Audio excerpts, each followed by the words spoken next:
сайн байцгаана уу? Өнөөдрийн бичлэгээ хүрэхэд бэлэн боллоо. 2023 оны 10 сарын 13-ны 12 цаг 30 минутын үед Вьетнамын нэгэн голын ирэг дээр нэг эрэгтэй эхнэрийнхээ хамт загас барьж байсан юм. Тэгээд голын иргээс 30 метрийн зайд усан дээр хөвж яваа цагаан өнгийн нэг зүйл олж харжээ. Тэр үед зүгээр л нэг хиймэл хөл шиг санагдсан гин. Анх бол манекений хөл юм байна гэж бодсон гэсэн. Тийм болохоор гаргаж авахар шийдсэн байна. Гэхдээ ойртон очих тусам нэг л бишээ. Бүр гуй хэсэг нь хуванцар биш, жинхэнэ арьс шиг мэдрэмж төрүүлжээ. Тэгээд бүр зүсэгцэн шарахч харагдсан гэдэг. Хамгийн ноцтой шагаан хэсэгт нэг шивээс байсан байна. Манекен дээр шивээс байх боломжгүй. Тэр үед манекен биш, хүний хөл гэдгийг ойлгосон юм.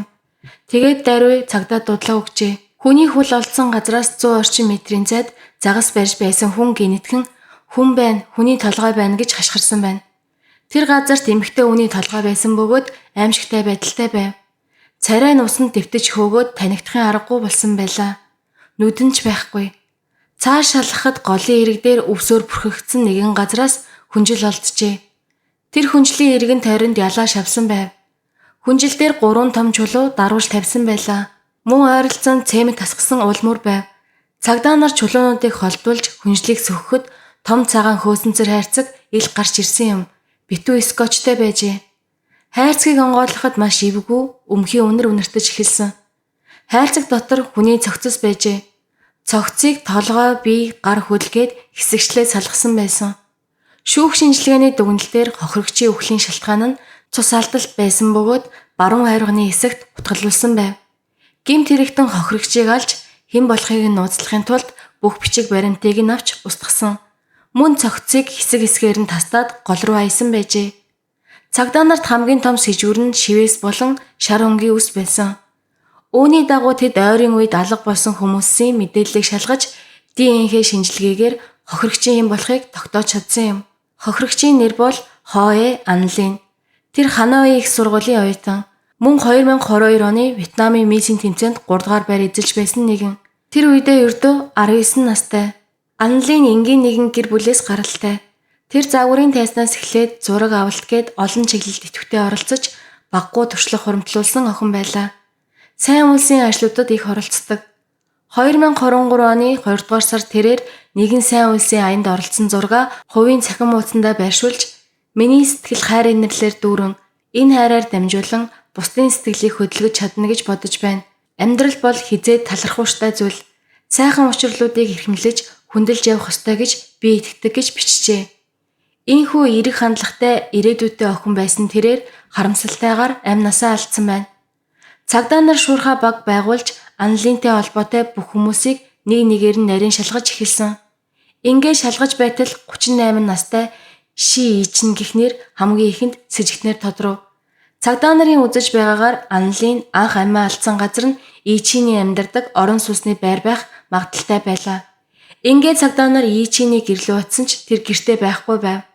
Шууд байрны хяналтын камерын бичлэгийг шалгахад 10 сарын 11-ний орой 2 эрэгтэй Ичиний гэрээс том хэмжээтэй хөөцөө хайрцаг барин гарч яваа нь бичигдсэн байжээ. Гайхалтай тэр хайрцаг нь цогцос байсан хайрцагтай ижил байсан. 2 эрэгтэй нэг нь Ичин байсан. Харин хажууд нь байсан эрэгтэй хүн хэн байсан бэ? Камерын бичлэгийг наривчлан судалсны үр дүнд 10 сарын 13-ны үдээс хойш Ичин ганцаараа байрнаасаа гарч явсан нь бичигдсэн байв. Тэрээр шууд нутаг руугаа явсан байна. Гэхдээ түүний төрсөн нутаг дахь гэрт нь хинч амьдардгүй, зөвхөн баярын үеэр л төр хугацаанд очдог, олон жил ашиглаагүй байшин байжээ. Ичин өөрийнхөө мэддэг газарт нугдах нь хамгийн аюулгүй гэж бодсон байх. Цагдаа нараас зугтаж чадна гэж бодсон ч байж магадгүй. Цагдаа нарч мөн даруй түүний төрсөн нутаг дахь гэрлөө очижээ. Аз болж тэр гэртээ байсан. Гэвч цагдаа нар шууд дайран ороогүй. Тэд эхлээд гэрээсээ гараад ир, бид чамайг хүчээр авч гарахыг хүсэхгүй байна гэж ятгсан. Ичин эсэргүүцэж хэрвээ намайг зүгээр орхихгүй бол би өөрийгөө ална. Намайг энд өгөхийг харах гээд байгаа юм уу? Би өгчихвөл энэ эрэг хаагдана. Үнэн хизээч ил болохгүй гэж орилж байжээ. Ичин маш их сандарч зочирдсан байсан.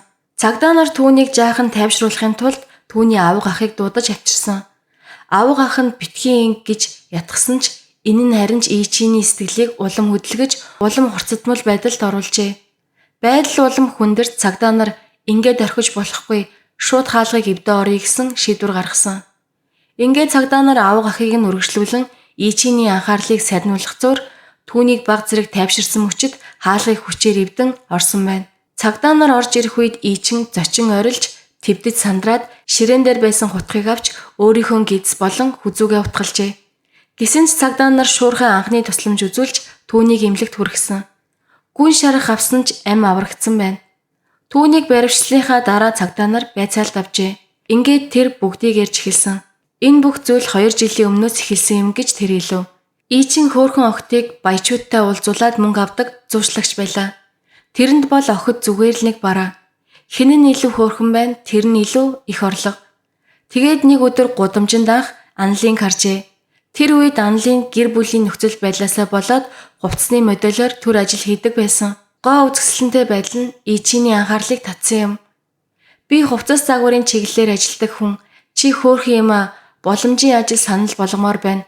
Утасны дугаараа өгч болох уу гэж Ичин асуужээ. Ингэж анх холбоо тогтоосон. Гэвч хувцсны модель гэх нэрийн цаана үнэн хэрэгтээ ширээний үхний зуучлалын ажил байсан.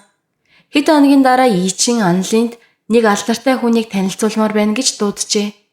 Эхэндээ энгийн уулзалт мэт байсан ч дараа нь Ичин зүгээр л залуугийн хажууд нэг цаг сууж 250 мянган төгрөг авах боломжтой шүү. Үүний 25%-ийг би авна гэж ажлын санал тавьжээ. Тэр үед Анлын загварын ажилхийн өдөржин хэдэн зуун хувцас өмсөж зогсохын оронд цаг гарan сууж байгаад 250 мянган төгрөг авах нь илүү амар гэж бодсон. Ийхүү тэр албан ёсоор ширээний үхний ажлыг хийж эхлэв. Анлын ажил орсноос хойш тэдний хоорондын харилцаа улам гүн болжээ. Анхандаа зүгээр л ажлын хүрээний харилцаа байсан ч дараа нь тэд хувийн асуудлаараа уулзаж ярилцах болсон. Ичин түүнийг тусгайлан анхаарч аль болох асуудал багтай үргэлжлүүлэгчтэй хамт суулгадаг байв. Хэрвээ асуудал гарвал өөрөө орж ирээд хамгаалдаг байжээ. Жил орчмын дараа 2022 онд Анлын гоо бүсгийн тэмцээнд 3 дугаар байр эзэлж их сургуульд шинээр илсэн орсон байв. Амьдрал нь гэрэлтэж ирээдүйн нэгдэж эхэлсэн тэр мөчид нэг зүйл түүний санааг зовоож эхэлжээ. Тэр нь оюутан болохоос өмнө алдар нэртэй болоогүй байхдаа мөнгнөөс болоод хийж байсан ширээний үхний ажил. Хэрвээ би одоо урлагийн салбарт орвол хизээ нэг өдөр өнгөрсөн амьдрал ил гарвал яана.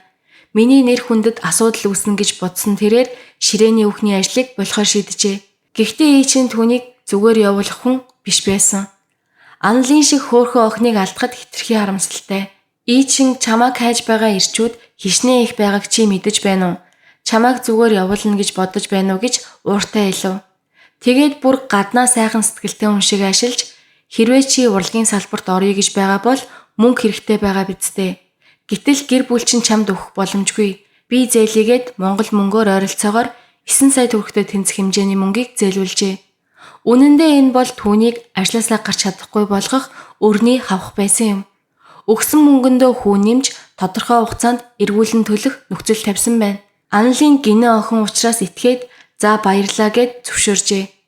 2022 оны сүүлээр Анлын бараг бүх өрөө төлчихлөө гэж бодсон. Гэтэл Ичин өөр гаргаж ирээд чамайг зүгээр явуулна гэж бодоо юу гэж занал хэлж эхлэв. Анлын одоо бол ширээний хүүхэн хийхгүй гэж шийдсэн байсан ч Ичин өөрөө хизээ төлөх юм бэ гэж өдөр бүр дарамтлан зүхтах боломжийг нь бүр мөсөн хаажээ. Тэгээд 2023 оны 10 сарын 10-ны өдөр Ичин Анлын руу залгсан. Нэг баян хүн чамтай уулзмаар байна гинэ. Чийл байхгүй бол өөр хүн сонирхгүй юм гин. Хэрэв энэ удаагийн уулзалтыг хийгээд өгчихвөл бит хоёрын хооронд байсан өөр асуудал бүгд дуусна. Би чамтай дахиж холбогдохгүй гэж санал тавьсан байна. Үнэн дээр Анлын тэр үед хийхийг хүсээгүй. Гэхдээ тэр их мөнгө өгнө гэсэн үгэнд хэсэг тэнгэлзэж за энэ сүүлчийн удаа сүүлчих гэж бодсон байна. Тэгээд их мөнгөтэй баян үйлчлүүлэгч гэгдэх хүнтэй уулзаж хамт архиуж их мөнгөө авсан. Гэхдээ тэр мөнгийг Анлын өөрийн гар дээр авдаггүй байлаа. Зуучлагч нь болох Ичин бүх мөнгийг эхэлж авч дараа нөхдөд үлдсэнийг нь өгдөг байв. Тиймээс үйлчлүүлэгчтэй уулзсны дараа Анлын Ичиний байранд очиж мөнгө авахар очсон. Гэтэл тэр өдөр нэг л өөр байсан. Гэрт нь орсны дараа Ичин хаалгыг түгжиж генет нэгэн дэвтэр гаргаж ирээд утгагүй их хэмжээний мөнгө нэхэж эхэлжээ. Тэр үед Ичин чи гараараа өөрийн гэрээ бичээд иргэний үнэлгээ надад өг. Миний хэлсэн болгоныг хий. Тэгж байж энэ үр дуусна гэж тулгажээ. Анлын түүнд итгэхээ болж гартаа байсан бөгжөө тайлан надад мөнгө алга энэ бөгжийг түр барьцаанд өгье гэж хэлсэн. Гэвч Ичиний зорилго үнэндээ мөнгө огт биш байв. Ичин би юу гэж хэлнэ тэр бүхнийг чи цаасан дээр бичих хэрэгтэй гэж тулгсан юм. Анлины хувьд энэ бол хитрхи эрсдэлтэй байлаа. Хэрвээ би энэ хүнд гараараа гэрээ бичиж үнэлэхээ өгвөл юу ч болж мэднэ. Тэр намайг улам боол шиг барьж бүр муу юмд ашиглаж магадгүйгээд татгалцсан. Гэвч Ичин энэ хариуг нь дормшлол мэт хүлээж авсан юм. Чи саяхан мисийн тэмцээнд орж 3 дугаар байр эзэлсэн биз дээ. Миний мэдхийн тэр тэмцээний шагналын мөнгө овоо их байсан. Тэгэхээр чамд одоо мөнгө байгаа. Тэгсэн хэрнээ надад мөнгө өгөхгүйгээд худлаа ярьж байна. Би чамд ажил олж өгвөл чи хийхгүй. Би чиний өрийг тэглэе гэхээр чи тоохгүй. Би чамайг хүсэж байгаа бүх ирчүүдээс хамгаалж ирсэн. Харин одоо намайг хаях гад байгаа юм уу? Ийм шудраг бус зүйл байж болох уу гэж уралсан. Тэд ийхүү маргалдаж байгаад Ичин гинэтхэн Анлины хөлийг өшөглөн унгаж толгойг нь ширээний ирмэгт мөргүүлжээ. Тэр хүчтэй цохилтод ухаан алдсан байна. Хэр удаан ухаан алдсан тодорхойгүй ч хэсэг хугацааны дараа Анлын аажмаар ухаан орж нүдэ нээхэд түүний хүзүүнд хутга тулгаж байсан гин. Ичин мөнгөө төл эсвэл миний хэлсэн бүхний хий гэж сүрдүүлж байлаа. Тэр үед Анлын айж хэлжээ. Энэ хүн үнэхээр намайг алах гэж байна гэдгийг мэдэрсэн тэрээр айснаасаа болж чанга орилж намайг битгий алаач гэж хашгирсан байна. Ичин сандарч дуугүй бай гэж дахин орилж түүнийг хутгалжээ. 5 удаа хутгалуулсны дараа Анлын дууж гаргаж чадхаа болсон. Хөдөлж чадхаа байсан байв. Ийхүү Ичин түүнийг хэрцгийгээр алжээ. Ичин нэг том хөөсөн хайрцаг байгаа. Түүнд цогцыг хий гэж боджээ. Гэвч цогцос тэр хайрцагт багтсангүй. Тухайлбал гуйны эсэх нь хайрцагнаас гараад байв. Зүгээр л гарсан эсхийг нь тайраад хийч хилдэ гэж бодож угаалгын өрөөнд аваачиж 2 хөлийг нь тайрсан байна. Ингээд тэрээр толгойг нь ч бас салгасан. Яагаад гэвэл хэрвээ хайрцгийг хэн нэгэн олчихвол яах вэ? Гэхдээ толгой нь байхгүй бол хэн болохыг танихгүй шүү дээ гэж бодсон хэрэг. Хайрцагны тагийг хаагаад олон давхар скотчоор битүү ороосон. Дараа нь хайрцгаа аваад гол руу явжээ. Гэхдээ гол арай хол байв. Тэр такси дуудан жолоочоос энэ хайрцгийг хамт өргөөд өгөөч гэж гуйсан. Ямар ч сэжиг төрүүлэхгүй ажлын материал байгаа юмаа гэж худал ярьжээ. Таксины жолооч юу ч мэдлгүй цогцтой хайрцгийг хамт өргөлцөж өгсөн байна. Голын эрэг дээр очиод тэрээр хайрцагт багтахгүй байсан 2 хөлийг салгаж хайсан. Усны урсгал дагуу хөвнө гэж тооцсон хэрэг. Дараа нь хувцаа тайлж ус руу орж хайрцгаа барьсаар нөгөө эргийн бохир хог хаягдлаар дүүрсэн хэсэг рүү очижээ. Тэр эрэг дээрээс хаягдсан хуучин хүнжил олж хайрцгаа түн дотор боосон. Дараа нь 3 том чулуу олж ирээд дээр нь дарсан байна. 10 сарын 12-ны өдөр тэр ойролцоох зах дээрээс нэг ууд цемент авчээ. Хайрцаг хайсан газар руу дахин очиж тэр хүнжлийг хуу татаж авч эргэн тойронд нь цемент тасгаж далдалсан байна. 10 сарын 13-ны өглөө тэр эцэст нь гэртээ харж хувцаа бэлдэж төрсөн нутг руугаа явсан гэжээ. Ичин би харамсаж байна. Энэ бүхнийг арх ууснаас болж хийсэн гэж мэдүүлсэн. Цагдаа нар төрсөн нутагтаа очиод юу хийх гэж байсан бэ гэж асуухад өгөх гэж байсан гэж хариулсан. Зүгээр баригдуул шорон магадгүй цаазын ял авна гэж бодоод амиа орлохыг оролдсон үнэн. Эцэст нь тэр алуурчин гэдгээрээ яллагдаж хэрэг нь шүүх рүү шилжсэн. Энэ бол үнэхээр харамсалтай хэрэг. Анлын бол мөрөөдөлтэй, ирээдүйн гэрэлтэй охин байсан. Гэхдээ амьдралдаа буруу хүнтэй танилцж буруу замд орсон. Гарч чадахгүй өрөнд орж сүүлдээ тэр нь амийг нь авч удсан. Гадна талаасаа боломж шиг харагдаж байгаа зүйлс цаанаа ямар эрсдэл дагуулж байгааг хэн ч хэлж мэдэхгүй. Тиймээс хүмүүр ялангуяа охид бүсгүүчүүд амархан мөнгө, амархан амжилтад хуурдахгүй байх хэрэгтэй. Хэцүү санагдсан ч зарим зүйлд үгүй гэж хэлж сурах хэрэгтэй. Өнөөдрийн бичлэг энэ хүрээд дуусаж байна. Дараагийн бичлэгээр уулзцгаая.